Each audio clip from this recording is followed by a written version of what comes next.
If you're in your 40s and you have 10,000, whether you got it the hard way or the easy way, you probably have the same thought.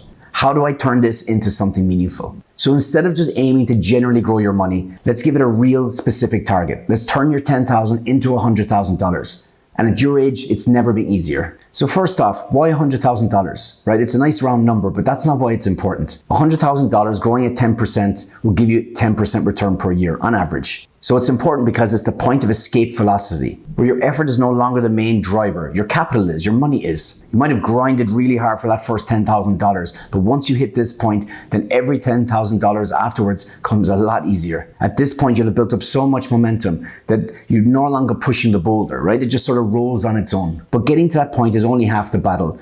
How fast you get there is the other part. Because in your 40s, you're time poor. And so the sooner you get there, the more time you'll have to hit bigger financial goals. Once you've proven to yourself, then you can turn $10,000 into $100,000. Then you'll start to believe that you can turn $100,000 into $1 million. That's just the way that it is. It's the same math, it's just different numbers. But to get started, there's a problem, and here it is. Most people want to believe that if you invest it and wait, it'll just take care of itself. But the reality is that investing in the traditional way just won't hit you these numbers, right? If you invest, say, your $10,000 at a solid 10% in the stock market, then it'll take you approximately 25 years to hit $100,000. 25 years. And if you're in your 40s, you just don't have the luxury of that time. This is the slow path, and it's the one most people take. But there is a faster path you can take. Growing your money really just comes down to 3 variables: your starting money, rate of return, and time. And to buy into this faster route that I'm about to explain, you need to understand the constraints of each one of these. For example, time is the big wealth multiplier, but at this time in your life, you don't have a lot of time. You're time poor, not time rich. And you can't go back and start again, and you can't really determine when it all ends. You just simply have less time to compound your investments. And when it comes to your starting money, there are constraints there too, right? Like, I'm assuming this is the only $10,000 you have. Maybe it isn't, but either way, you're surely going to be limited by capital, and limited capital means limited growth. So the only lever left to pull on is the rate of return. And this is where it gets interesting, because normally when you increase your rate of return, you increase your associated risk. And at your age, this is just not worth it. A big loss at this age could undo all your hard work and derail your retirement. But what if there was a way to increase your effective rate without taking on more investment risk? A faster path, but without the danger? Well, there is. People usually think about growing their money in 2 separate ways. You earn from active income and you invest in passive income. You make money and then you make money work for you. But there's actually a big flaw to that thinking. Because when you're trying to turn $10,000 into $100,000, then you're not limited to one bucket. You can actually invest in either one, active or passive. The big question, and the real question, is just where do you get the highest return? Let's say you invest $10,000 into an ETF, right? And you're getting a solid 10% return every year. That's $1,000 on average per year. That's fine, it's solid, but it's a long road to $100,000 from here. Now compare that to your income. Let's say you make $70,000 a year, you get a 10% pay raise, that equals $7,000 more per year.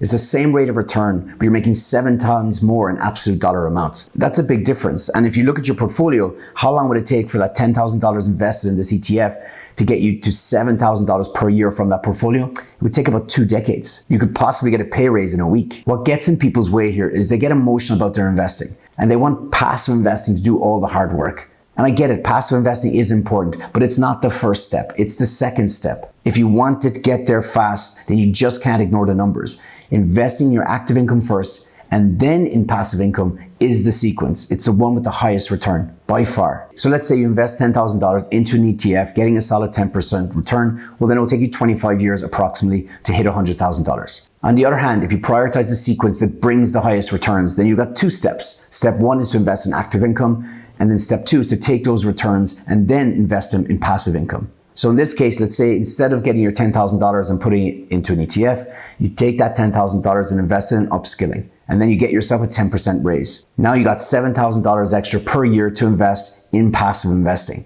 If you take this route, then you'll get there in 10 years, not 25 years. And in fact, in 25 years, your portfolio will rise to $700,000. It'll be 7 times greater than the original one. 7 times more than it would be if you just skipped that step. The thing is that in the end, this comes down to strategy, right? It's not active versus passive. It's active first, then passive. This is the sequence that dramatically increases your returns. And the reason why this works so well in your 40s is because in your 40s, you've got so much more leverage than you did in your 20s or your 30s. And there are two main reasons for that. First, a $10,000 investment in upskilling doesn't have the same value at every stage of life, because the value doesn't come just from the skill itself, it comes from the environment it's plugged into. And at 20, your network is just a lot of other broke 20-year-olds.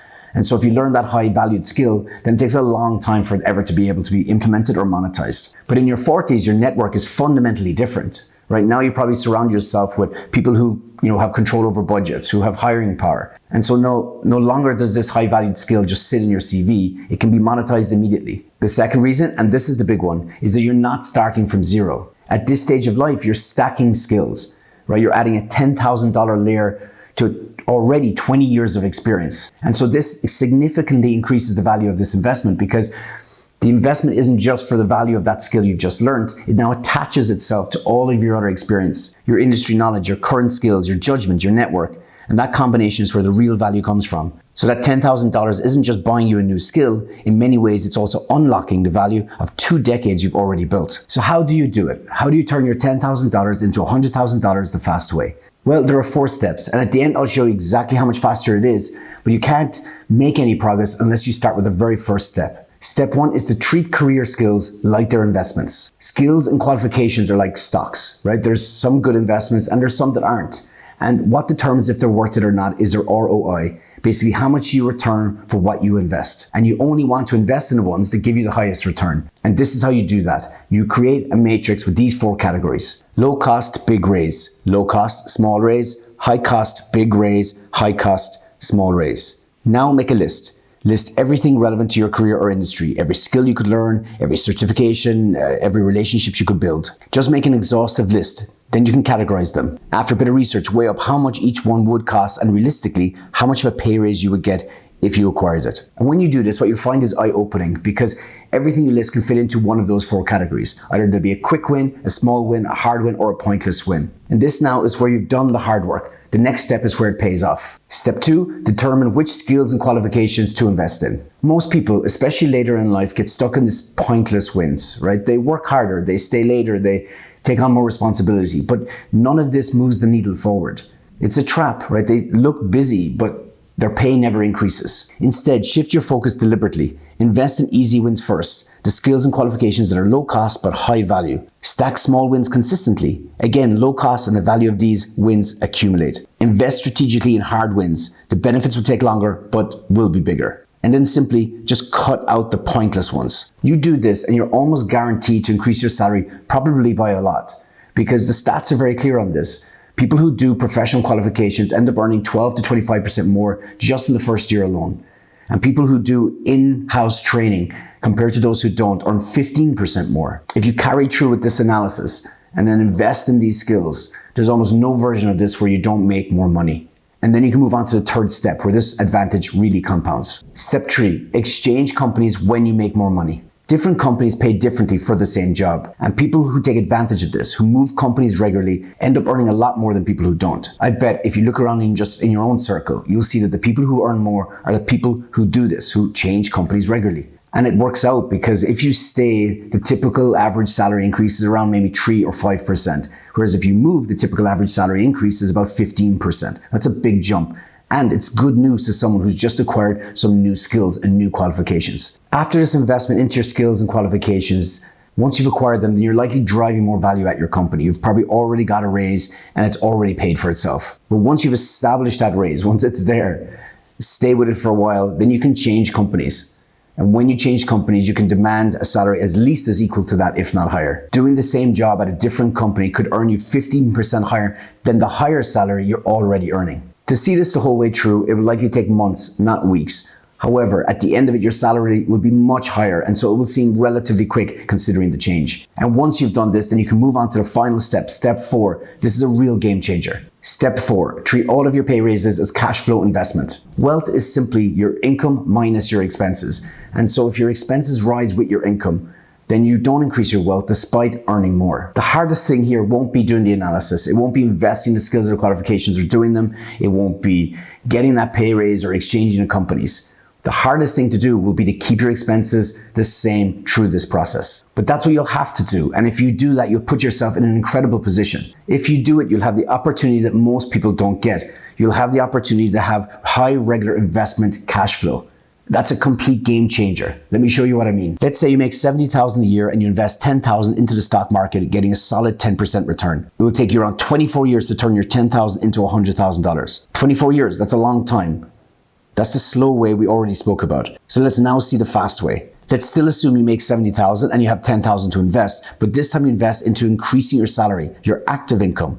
And from that investment, you get a 10% raise at your current company. Soon after, but within the same year, you move companies and secure another 15% bump on top, and you manage to keep your expenses the same. Now you'll have a yearly pre-tax investment cash flow of around $18,000 a year. So after tax, let's call that $15,000. And now that you've maximized your active income, you do what everyone else did first, but you'll do second, and that's invest in the stock market to get a solid 10% return. Doing it this way is the sequence because it will turn your $10,000 into $100,000 in 5 years. That's literally 5 times faster than the first traditional method. So this is what it's all about. How you invest your money should be determined by ROI and nothing else. Whatever returns you the highest on your money, that's the thing to invest in. That's what wins. And the thing that drives the highest return is this sequence. Active first, passive second. Most people skip the first step simply because they don't want to put effort into growing their wealth. They wanted to do it passively. But if you just focus on optimizing, you focus on the highest return and getting there faster, this is the sequence. And at 40, this has never been easier because you have so much experience to leverage. If you just leverage it, these certifications, these qualifications will drive your wealth much faster than you think. And the cool thing is that when you get there fast, you have enough runway left and enough capital to maybe start considering turning that 100,000 into $1 million.